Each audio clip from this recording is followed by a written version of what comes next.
अस्सलाम वालेकुम। आज मेरे पास एक फ़ोन आया है। इसका प्रॉब्लम ये था कि unable to charge, please contact after service contact, इस तरह कुछ लिखा आता था। तो मैंने इसको खोला तो मैंने इसकी बैटरी जो है वो रिप्लेस की है।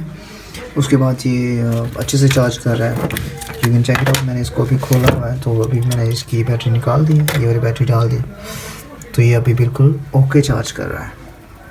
तो बहुत ही मज़ेदार। अभी you can check it out guys, you just wait and watch.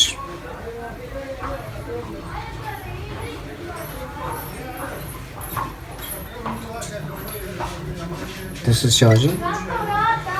मैंने इसकी बैटरी रिप्लेस कर दी। Thank you guys. Please subscribe for more mobile services. This is Arman Sale and you are watching on this beautiful platform, the YouTube. Thank you.